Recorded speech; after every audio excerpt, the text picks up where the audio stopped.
Hi friends, শেয়ারবাজার রহস্য চ্যানেলে আপনাদের স্বাগত। আশা করি আপনারা ভালো আছেন এবং সুস্থ আছেন। মহাশিবরাত্রি উপলক্ষে আজকে মার্কেট ছুটি আছে। আশা করি আপনাদের মহাশিবরাত্রি খুব ভালোই কাটছে। Friends, global brokerage firm Citi নিফটির টার্গেট আপডেট করেছে। ফ্রেন্ডস, একটা জিনিস বোঝার চেষ্টা করুন। জিনিসটা হচ্ছে, ধরুন আমি বলছি কি যে মার্চ মাসে Nifty will perform better. Friends, market হচ্ছে সবসময়ের জন্য রিটেল ইনভেস্টরদের বোকা বানানোর চেষ্টা করে। সাপোজ জানুয়ারি, ফেব্রুয়ারি, মার্চ এই তিনটে কোয়ার্টারের যে রেজাল্ট, সেটা এপ্রিল থেকে আসতে শুরু করবে। রেজাল্ট ভালো আসবে বা অন্যান্য খবর ভালো আসবে, তার পরে মার্কেট উঠতে শুরু করবে, এটা কিন্তু কখনোই হয় না। কি হতে পারে, সম্ভাব্য প্রবাবিলিটিটা কি হতে পারে?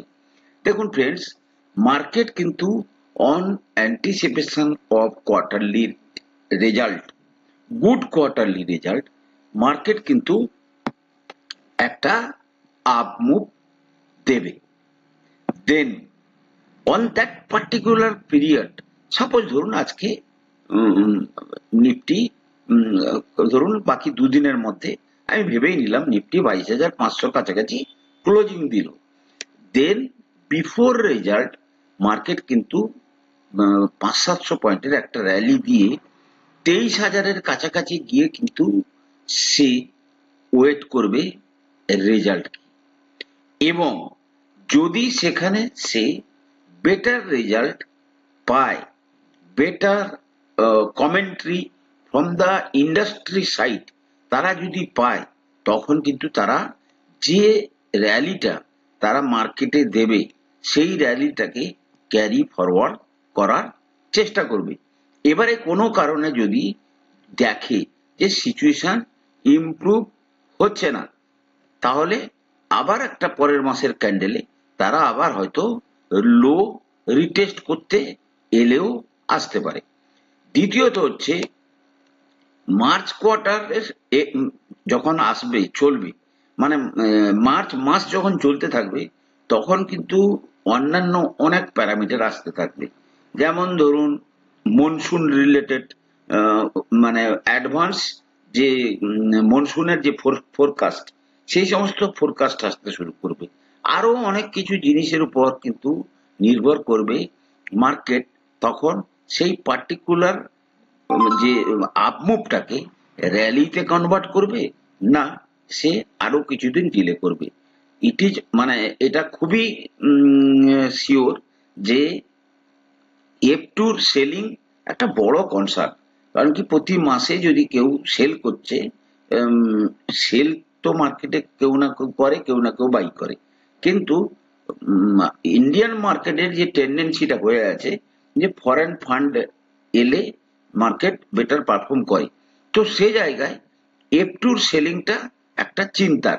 কিন্তু তার মানে এই নয় যে সবকিছু ঠিক আসা শুরু হবে তারপরে মার্কেট উঠতে শুরু করবে। মার্কেট তার আগেই কিন্তু আপমুভ দেওয়া শুরু করে দিতে পারে। গ্লোবাল ব্রোকারেজ ফার্ম সিটি কি করে বলেছে? তারা বলেছে নিফটি 50 টার্গেট বাই ডিসেম্বর 2025, মানে এই বছরের শেষের দিকে তারা বলছে নিফটি 50 2025-এ পৌঁছে যাবে। 2025-এর মধ্যে আবার নিফটি 50 26,000 ছেড়ে যাবে। আর একটা জিনিস দেখুন ফ্রেন্ডস, যদি দেখেন সেই বর্তমান যে নিফটির লেভেল, সেটা কিন্তু গত বছরের মার্চের লেভেলে। গত বছরের মার্চের হাই ক্যান্ডেলের হাই কত ছিল? 22,500। আজকে ফেব্রুয়ারির এন্ড। এবারে এই ফেব্রুয়ারির এন্ডে আমরা নিফটিকে কোথায় দেখতে পাচ্ছি? 22,500-তে, সরি, ফেব্রুয়ারির এন্ডে দেখতে পাচ্ছি বা মার্চের বিগিনিং এ দেখতে পাবো 22,500-তে। মিনস গত 11 মাসে আর্নিং বেড়েছে, নিফটির আর্নিং তো বেড়েছে, সমস্ত কিছুকে বাদ দিয়েও তাহলে গত মার্চ থেকে যারা মার্কেটে এসছে তারা কোনো প্রকারের কোনো রিটার্ন পায়নি। সুতরাং মার্কেট দীর্ঘ কারেকশন অলরেডি দিয়ে দিয়েছে, 1 বছরের প্রায় আগের লেভেলে কিন্তু নিফটি চলে আসছে। অর্থাৎ আপনি গত 1 বছরটাকে আপনার টোটাল থেকে আপনি মাইনাস করে দিতে পারেন। অর্থাৎ গত বছর এই টাইমে লোকেরা যে সমস্ত লেভেলে কিনেছিল এখনো তারা কিন্তু সেই সমস্ত লেভেলে শেয়ার পাচ্ছে।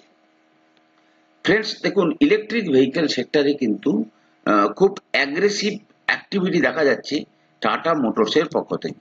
এর আগে তারা বলেছিল 2025-এ ম্যাক্সিমাম, কিছুটা 2026-এ মিলে প্রায় 10টা ইলেকট্রিক ভেহিকেলের নতুন মডেল তারা লঞ্চ করবে।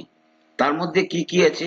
টাটা কার্বি 2025-এ, টাটা হ্যারিয়ার, ঠিক আছে, দেন মার্চ 2025-এ এটা লঞ্চ হয়ে গেছে। টাটা সিয়েরা অগাস্ট 2025-এ লঞ্চ হয়ে গেছে। টাটা সাফারি মে 2025-এ লঞ্চ হয়ে গেছে।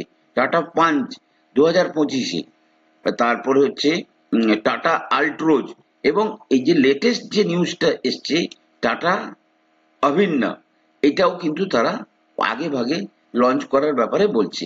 এই যে অ্যাগ্রেসিভ প্ল্যান, এটার পেছনে মূল কারণ হচ্ছে যে টেসলার মডেল ঢোকার আগে যাতে মার্কেটে তারা সব রকমের টেস্ট অলরেডি দিয়ে দিয়ে গ্রাহককে অ্যাটলিস্ট কনভিন্স করতে পারে যে কোন মডেলটা বেটার হতে পারে। যে টেসলার মডেলের সঙ্গে টাটার কোনো মডেল যদি মানে সিঙ্ক্রোনাইজড হয়ে যায় তখন টাটার কাস্টমারই ইনট্যাক্ট থাকবে। এটাই হচ্ছে তাদের মূল ইন্টেনশন। ইউনিয়ন বাজেটের অ্যানাউন্সমেন্টের সময় নির্মলা সীতারামন বলেছিল যে তিনি ইন্স্যুরেন্স অ্যামেন্ডমেন্ট বিল আনছেন, এবং এই অ্যামেন্ডমেন্ট বিলটা 10th মার্চ কিন্তু সংসদে পেশ হবে। এই অ্যামেন্ডমেন্ট বিলে দুটো জিনিস কিন্তু মেন পরিবর্তনের কথা বলা হচ্ছে। এক, ফরেন ডাইরেক্ট ইনভেস্টমেন্ট যেটা এখন 74% পর্যন্ত ছিল, অর্থাৎ কোনো ইন্স্যুরেন্স কোম্পানিতে ইন্ডিয়াতে বাইরের লোক এসে 74% পর্যন্ত তার হিস্সেদারি নিতে পারত। কিন্তু এইবারের এই অ্যামেন্ডমেন্ট বিলে 100% কিন্তু ফরেন ডাইরেক্ট ইনভেস্টমেন্টের কিন্তু প্রপোজাল পাস করানোর কথা বলা হবে। দ্বিতীয়ত আর একটা চেঞ্জ যেটা চাইছেন সেটা হচ্ছে কি না, একটাই লাইসেন্সে যাতে তারা সমস্ত টাইপের ইন্স্যুরেন্স বিক্রি করতে পারে। অর্থাৎ যেমন ধরুন এলআইসি, তারা লাইফ থেকে শুরু করে নন লাইফ প্রোডাক্টও বিক্রি করে। তো মূল অবজেক্টিভ হচ্ছে একটাই লাইসেন্সে life non life insurance product যাতে যারা যেই আসুক না কেন তারা যাতে বিক্রি করতে পারে তার চেষ্টা করা হচ্ছে। এতে কি হবে, তাতে কোম্পানির কিন্তু অনেক কস্ট কম হবে।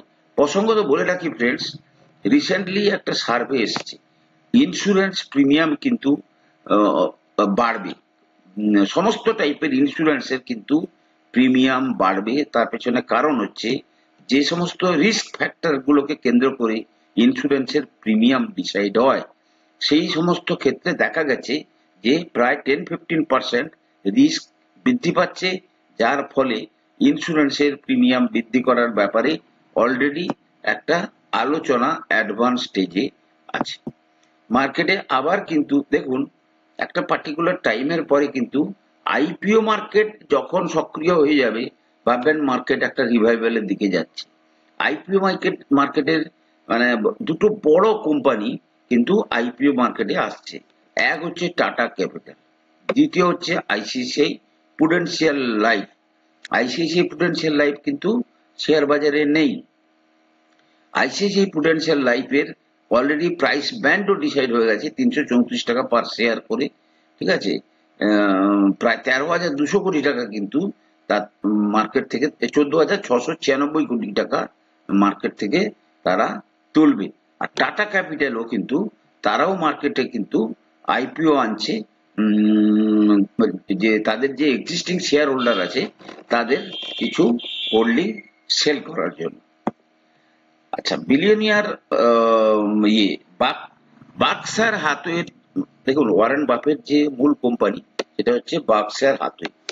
এই কোম্পানি বর্তমানে সবচেয়ে বেশি ক্যাশে পড়ে বসে আছে। তার যে ক্যাশ রিজার্ভ, মানে শেয়ার বিক্রি করে করে উনি দীর্ঘদিন ধরে কিন্তু ক্যাশের পরিমাণ বাড়াচ্ছেন। যেমন ধরুন আমরা শেয়ারের পরিমাণ বাড়াচ্ছি, উনি তো দীর্ঘদিনের ইনভেস্টার। এক হচ্ছে আমেরিকান মার্কেটের ব্যাপারে কালকে বলেছিলাম, আমেরিকান মার্কেটই মানে ওভার প্রাইসড, তাতে বাবুল আছে। তো উনি সাধারণত ইউএস মার্কেটে ইনভেস্ট করেন। তো সেক্ষেত্রে বর্তমানে উনি অ্যাপেল, তারপরে আমেরিকান ব্যাংক, এই সমস্ত বেশ বড় বড় কোম্পানির অনেক শেয়ার কিন্তু বিক্রি করে উনার যে ক্যাশের পরিমাণটা অনেকটা বাড়িয়েছেন। এবারে মূল বক্তব্যটা কি এখানে, উনার ফার্মের যখন ক্যাশের পরিমাণ বাড়ে, হিস্টোরিক্যালি দেখা গেছে যে মার্কেট আন্ডার পারফর্ম করে, অর্থাৎ মার্কেট আউট পারফর্ম করে না। সুতরাং ইউএস মার্কেটে আন্ডার পারফরমেন্স 2025-এ হওয়ার সম্ভাবনা অত্যন্ত প্রবল। অন্যদিকে প্রেসিডেন্ট ডোনাল্ড ট্রাম্প রীতিমতো এখন মানে পুরো ব্যবসায়ী হিসেবে কিন্তু তিনি প্রেসিডেন্সিটা চালাচ্ছেন। কিভাবে? গ্রিন কার্ড হোল্ডার নিয়ে বহু ডিবেট চলছিল।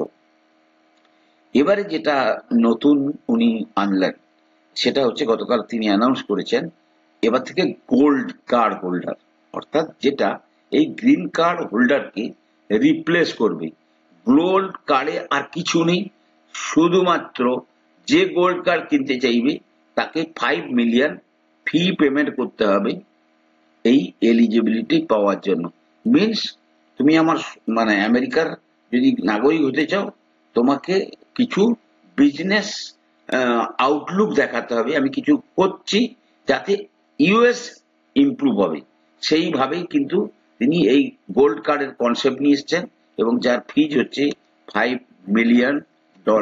এবং এতে কি হবে, অটোমেটিক্যালি বহু লোক কিন্তু মার্কেট থেকে বেরিয়ে যাবে। আদিত্য বিড়লা গ্রুপ একে একে বহু কোম্পানি, বহু ইন্ডাস্ট্রিতে যাচ্ছে। কিছুদিন আগে তারা পেন্ট সেক্টরে যাচ্ছিল, বিড়লা ওপাস পেন্ট খুব বিখ্যাত হয়েছে তারা এই পেন্ট সেক্টরে যাওয়ার পর থেকে। নাও তারা কিন্তু কেবল অ্যান্ড ওয়্যার সেক্টরে তারা ছিল না। তারা রিসেন্টলি 1800 কোটি টাকা খরচ করে এই কেবল অ্যান্ড ওয়্যার বিজনেসে যাচ্ছে। এবং সেটা কার আন্ডারে চলবে না, আল্ট্রাটেক সিমেন্টের একটা সাবসিডারি হিসাবে ওই কোম্পানিটাকে শুরু করা হবে 1800 কোটি টাকা খরচ করে। সুতরাং এবং এই ফিল্ডের যে মার্কেট শেয়ার যাদের আছে, ধরুন পলিক্যাপ বলুন, কেইআই ইন্ডাস্ট্রি, এদের যে মার্কেট শেয়ার আছে তার তুলনায় আনঅর্গানিক সেক্টরে প্রায় 34% মতো হিস্সেদারি আছে। তারা বেসিক্যালি ওই আনঅর্গানিক সেক্টর এককালে 50%-এর বেশি ছিল। সেই পার্টিকুলার সেকশনটাকে টার্গেট করার জন্যই কিন্তু তারা কেবল অ্যান্ড ওয়্যার বিজনেসে নতুন ভাবে শুরু করার চেষ্টা করছে। ফ্রেন্ডস, একটা শেয়ার অত্যন্ত লুক্রেটিভ লেভেলে চলে এসছে এবং তার পারফরম্যান্সও মানে প্রতিটা কোয়ার্টারে বেটার হচ্ছে। শেয়ারটা নিয়ে আমরা আগেও চর্চা করছি, আবার চর্চা করছি। ইন্ডিয়ান এনার্জি এক্সচেঞ্জ, যদি আপনি দেখেন ইন্ডিয়ান এনার্জি এক্সচেঞ্জ, এর মধ্যে কিন্তু কোনো স্লো ডাউন পাবেন না। মানে যে সমস্ত, কারণ কি পাওয়ার কনজাম্পশন সবসময়ের জন্য বাড়বে, পাওয়ারের যে কনজাম্পশন, আর যখন পাওয়ার কনজাম্পশন বাড়বে তখন আইএক্স এর মাধ্যমে পাওয়ার পারচেজ এগ্রিমেন্টের পরিমাণও বাড়বে, অর্থাৎ তাদের ভলিউম বাড়বে। গত ডিসেম্বর কোয়ার্টারে, অর্থাৎ ডিসেম্বর 2023-এ তাদের রেজাল্ট ছিল কত, 115 কোটি টাকার ভলিউম ছিল সেলস। এবারে হয়েছে কত, 131 কোটি। প্রফিট কত ছিল, 89 কোটি টাকা, 103 কোটি টাকা। যদি কোয়ার্টার অন কোয়ার্টার দেখেন এবং ইয়ার অন ইয়ার দেখেন, তাহলে কিন্তু তাদের কিন্তু প্রফিট মার্জিন প্রায় 83-84% মার্জিনে তারা কিন্তু ব্যবসা করছে। কিন্তু শেয়ারটা দীর্ঘদিন ধরে কিন্তু পারফর্ম করেনি। কেন? কারণ কি, মাঝে অনেক ডিবেট হয়ে গেছিল যে শুধুমাত্র আইইএক্স এর হাতে এর মনোপলি থাকাটা ঠিক হবে না। এর জন্য সরকার চাইছিল এটাকে বিকেন্দ্রীকরণ করতে। কিন্তু আজকে আপনারা যে প্রাইসে আইইএক্স কে পাচ্ছেন, 2021 সালে আইইএক্স যে লেভেলে ঘোরাঘুরি করছিল, অর্থাৎ আজ থেকে 4-5 বছর আগের লেভেলে কিন্তু পাচ্ছেন। আগামী মার্কেট আপ মুভে আইইএক্স কিন্তু তার প্রিভিয়াস হাইর কাছে যাওয়ার সম্ভাবনা অত্যন্ত প্রবল, এবং ধীরে ধীরে কিন্তু এই শেয়ার কিন্তু মার্কেটকে আউট পারফর্ম করার একটা ক্ষমতা রাখে। সুতরাং যাদের কাছে সাফিসিয়েন্ট ক্যাশ আছে, তারাও কিন্তু এই শেয়ারটার দিকে একটু নজর দিতে পারেন, স্টাডি করুন। এই নয় যে কিনতে হবে, বাট শেয়ারটা খুবই ভালো শেয়ার। ফ্রেন্ডস, আমি কোনো সেবি রেজিস্টার্ড অ্যানালিস্ট নই। কোনো শেয়ারে কেনা বা বিক্রির আগে আপনারা কিন্তু আপনাদের ফাইন্যান্সিয়াল অ্যাডভাইজারের পরামর্শ নিয়ে কিন্তু শেয়ারে কেনা বা বিক্রির সিদ্ধান্ত নেবেন। ভালো থাকুন, সুস্থ থাকুন। ভিডিওটা ভালো লাগলে সাবস্ক্রাইব করুন, লাইক করুন, শেয়ার করুন, কমেন্ট করুন। কথা হবে পরে।